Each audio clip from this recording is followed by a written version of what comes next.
The violet is blooming and the storms are rolling in where I'm at, so I'm gonna try to make this video kind of quick.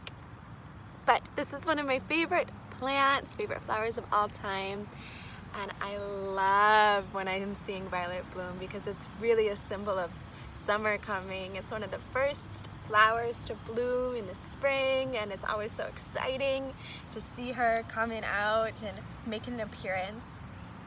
She's super representative of the moon because she's cooling and she's moistening in her actions just like the moon. So share the same archetype, definitely, her and the moon.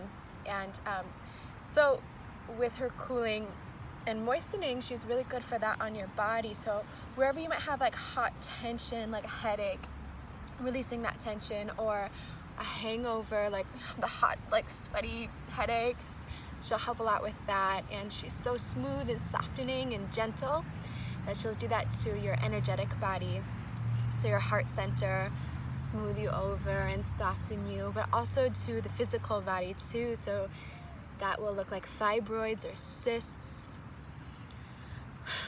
or tumors and cancer. She's really well known for being anti-cancerous. I don't know if I'm supposed to say that. I hope nobody sues me for that one day, but she's well known for being anti-cancerous, so I'm saying it.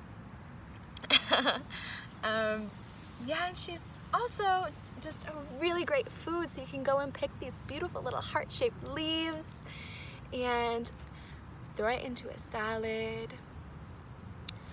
Maybe cook it up like you would other greens. It's super high in vitamin A and C and just delicious to add to some of that springtime medicine. Yeah, I also love using it as a poultice on my breasts when I'm PMSing. So if they're like heavy and painful, or maybe on like hot, tight muscles, to kind of just soothe it and cool it. It's also good for mastitis, so like the infection of the breast tissue from breastfeeding. Using a poultice for that would be really soothing and cooling.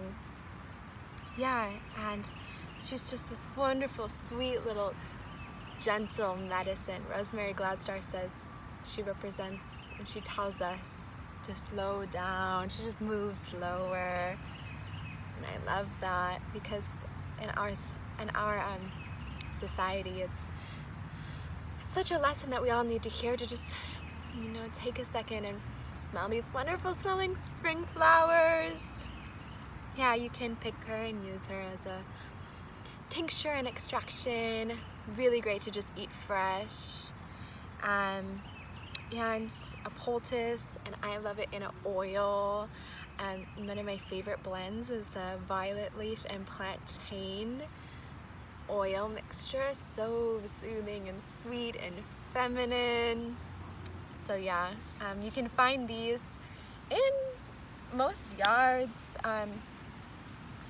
like under trees and cool, moist spots, just like what she is, right? A lot of times I've seen them like in corners of places, so they're not going to be like out right under a tree, but if like back in the corner, that's just where they like to hang out. And usually they hang out in big groups, and yeah, kind of cover the ground. So be careful the mow your lawn, because you know you probably have some violets in there, and you can tell by their beautiful heart-shaped leaves and their 5-petaled flowers. So happy spring. Go get you some of this wonderful violet medicine. Blessings.